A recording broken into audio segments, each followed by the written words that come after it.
Everyone, আসসালামু আলাইকুম। Welcome back to my channel with another travel blog. আজকে আমি চলে যাচ্ছি দানাঙে স্নর্কেলিং করতে। অ্যাজ ইউ ক্যান সি, আমি কিন্তু রাইট নাও দানাঙে আছি। সো চলেন আমার সাথে আমার স্নর্কেলিং এর এক্সপিরিয়েন্সটা আপনাদের সাথে শেয়ার করা যাক। যেতে যেতে চলেন আপনাদের সাথে আমার করা স্নর্কেলিং নিয়ে কিছু ইনফরমেশন শেয়ার করে দিই। আমি যে এজেন্সির থ্রুতে এই স্নর্কেলিং করেছি সেটা আমি দানাঙে আসার আগেই বুক করে ফেলেছিলাম। আর আমার এই স্নর্কেলিং করতে খরচ হয়েছে $36, $30 ফর স্নর্কেলিং, আর এক্সট্রা $6 আমি পিক অ্যান্ড ড্রপ সার্ভিসটা নিয়েছি। তবে আপনার চাইলে কিন্তু এই সার্ভিসটাকে স্কিপ করতে পারেন। আমি যেহেতু দানাঙে হোটেল নিয়েছিলাম আর আমি স্নর্কেলিং করছি হুইয়ানে, সো আমি যদি নিজ দায়িত্বেই হুইয়ান পর্যন্ত যেতাম সেক্ষেত্রে কিন্তু বেশ অনেক সময় লাগতো, আর এটা কিন্তু বেশ কস্টলি। যেহেতু ভিয়েতনামের ক্যাব ভাড়াটা তুলনামূলক এক্সপেন্সিভ, তাই I think it is a good deal. আর এই $36 মধ্যে কী কী ইনক্লুডেড ছিল আমি কিন্তু আমার ব্লগের সামনে আপনাদেরকে জানিয়ে দেওয়ার চেষ্টা করব। সো আমি কিন্তু হুইয়ানে চলে আসছি। এবার এখান থেকে আমরা বোর্ডে করে যাবো চাম আইল্যান্ডে। এখানে অনেক মানুষ, এখান থেকে অ্যাকচুয়ালি সব বোর্ড ছাড়বে। সো লেটস গো টু চাম আইল্যান্ড। এই যে এটা হচ্ছে আমার বোর্ড। এখন এই বোর্ডে করেই আমি চাম আইল্যান্ডে যাব।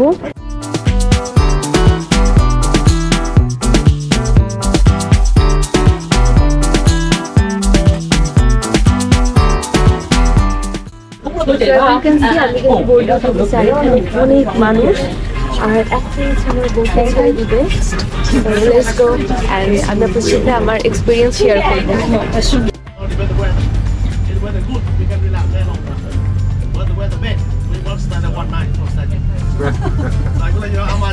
আমাদের গাইড স্নর্কেলিং এর জন্য প্রয়োজনীয় সব ইনস্ট্রাকশনস গুলো দিয়ে দেওয়ার পরে কিন্তু আমাদের বোটটা ছেড়ে দিয়েছিল চাম আইল্যান্ডের উদ্দেশ্যে। কিছুক্ষণের মধ্যে যখন বোটটা একদম সমুদ্রের মধ্যে চলে যায় তখন এত ঢেউ ছিল, মনে হচ্ছিল পুরো বোটটা লাফাচ্ছে, যেটা দেখে পার্সোনালি আমি একটু ভয় পেয়েছিলাম। ইভেন আমার সাথে যারা ছিল তারাও অনেকে ভয় পেয়েছিল। তবে বোর্ডের মধ্যে থেকে সমুদ্রের দ্বীপগুলো দেখতে অসম্ভব সুন্দর লাগছিল। মেঘগুলো এত নিচে নেমে এসেছিল যেটা ভাষায় প্রকাশ করার মতো না।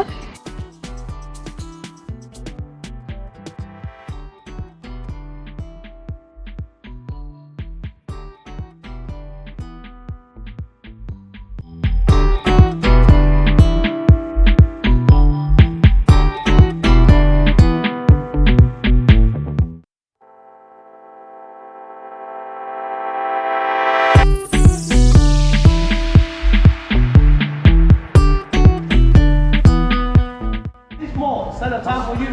Pull not yet chin. You shoot. You can go chin. And then hold the group really turn the boat. You got this big force going. আমি কিন্তু চাম আইল্যান্ডে চলে আসছি, আর এখন হচ্ছে আমরা আমাদের গাইড আমাদের একটু সাইট সিইং করাচ্ছে। চাম আইল্যান্ডের হিস্ট্রি বলতেছে। এই যে এখানে হচ্ছে থেকে পানি তুলে তারা ইউজ করে, তো এখানে পানিটাই সবাইকে দেখাচ্ছে।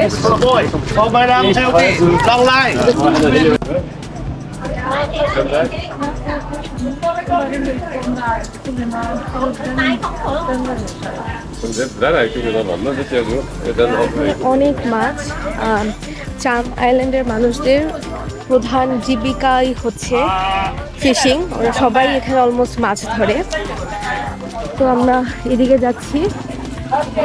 যেতে যেতে আমি চাম আইল্যান্ডের ব্যাপারে কিছু কথা বলে দিই। চাম আইল্যান্ড কিন্তু রিসেন্টলি মানে 2009-এ রিকগনাইজ হয়েছে বাই ইউনেস্কো। আর এখানে লাইফ অ্যাকচুয়ালি অনেক হার্ড। হ্যালো, তো আমরা হচ্ছে এখন ওই একটা টেম্পল আছে ওখানে যাব, আর এই পাশে একটা টেম্পল আছে। And just look at those cloud.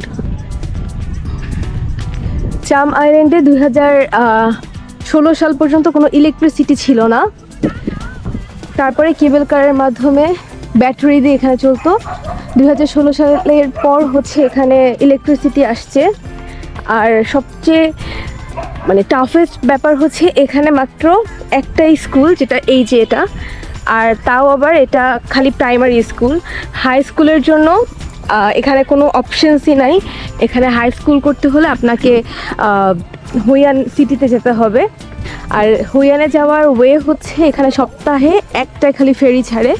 এখানে অলমোস্ট 300 পিপল বসবাস করে এখানে।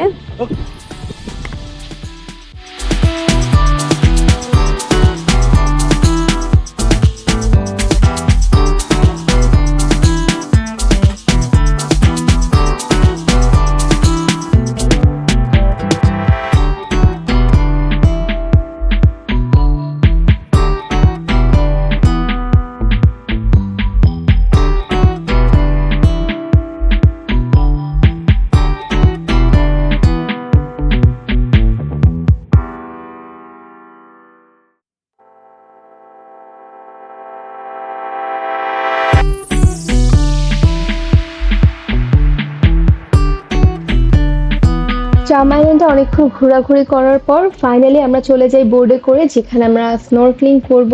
আর সেখানে গিয়ে আমাদেরকে লাইফ জ্যাকেট, মাস্ক, স্নরকেল সবকিছু দিয়ে দেয় আর আমরা সবাই আমাদের স্নরকেলিং করা শুরু করে দেই। It was totally a new experience for me. আমি ফর দ্য ফার্স্ট টাইম এই স্নরকেলিং করছিলাম। আমি অনেক এক্সাইটেড ছিলাম, যদিও আমি কিন্তু ভিয়েতনামেই নাট্রাংয়ে স্কুবা ডাইভ এক্সপিরিয়েন্স করেছিলাম। আপনারা চাইলে আমার সেই ব্লগটাও দেখে আসতে পারেন, আমি কিন্তু ডিসক্রিপশন বক্সে লিঙ্ক দিয়ে দিব।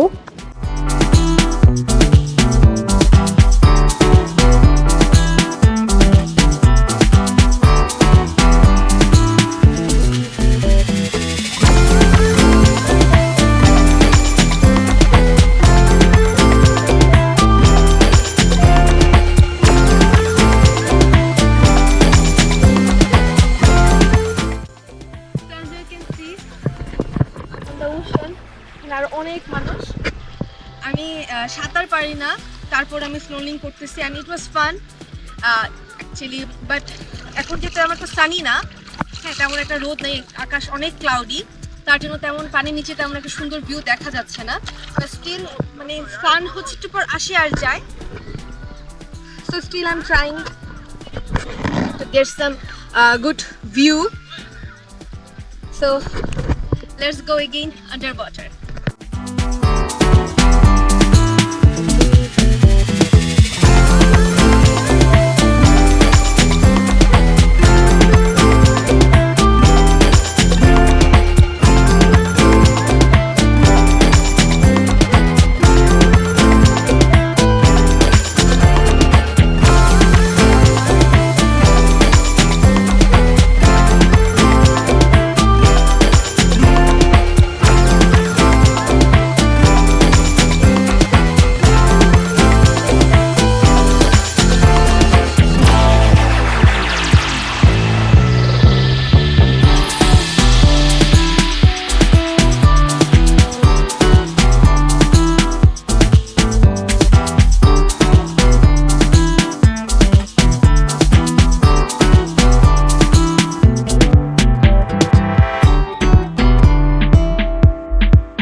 অলমোস্ট 30 to 40 মিনিটের মতন স্নরকেলিং করে আমরা সবাই বোর্ডে করে আবার ব্যাক করি বিচ এরিয়াতে। সেখানে এসে আমরা প্রথমে আমাদের লাঞ্চটাকে করে ফেলি, আর এই লাঞ্চও কিন্তু আমাদের $36 প্যাকেজের মধ্যে ইনক্লুডেড ছিল। তারা আমাদেরকে অসম্ভব মজার কিছু সি ফুড সার্ভ করে, যেটা খেতে সত্যি বলতে অনেক মজার ছিল। সেখানে আমি ফার্স্ট টাইম ওয়েস্টার ট্রাই করি, যেটা আমরা ঝিনুক নামে চিনি। সেটা খেতেও পার্সোনালি আমার কাছে বেশ মজাই লেগেছে। এবার চলুন আপনাদেরকে জানিয়ে দিই আমি যে প্যাকেজে এখানে এসেছিলাম সেই প্যাকেজের মধ্যে কি কি ইনক্লুডেড ছিল। আপনাকে হোটেল থেকে পিক করা এবং ড্রপ করা, হুইয়ান পর্যন্ত এসে হুইয়ান থেকে চাম আইল্যান্ড পর্যন্ত বোটে করে নিয়ে আসা, স্নরকেলিং তো সাথে আছেই, সাথে কিন্তু তারা আপনাকে লাঞ্চও দিবে। সো আই থিঙ্ক সব কিছু মিলিয়ে এটা খুবই ভালো একটা ডিল ছিল। আপনারা চাইলেই কিন্তু $36 দিয়ে এই অ্যাক্টিভিটিসটা করতে পারেন এখানে এসে। আর আমি যেদিন চাম আইল্যান্ডে গিয়েছিলাম সেদিন তুলনামূলক কম মানুষই এখানে ছিল, তাই পুরো বিচটাকে আমি খুব ভালো মতন ঘুরে ঘুরে দেখছিলাম। আর এখানে পানির শব্দটা এত বেশি সুদিং ছিল, আমার কাছে খুবই ভালো লাগছিল।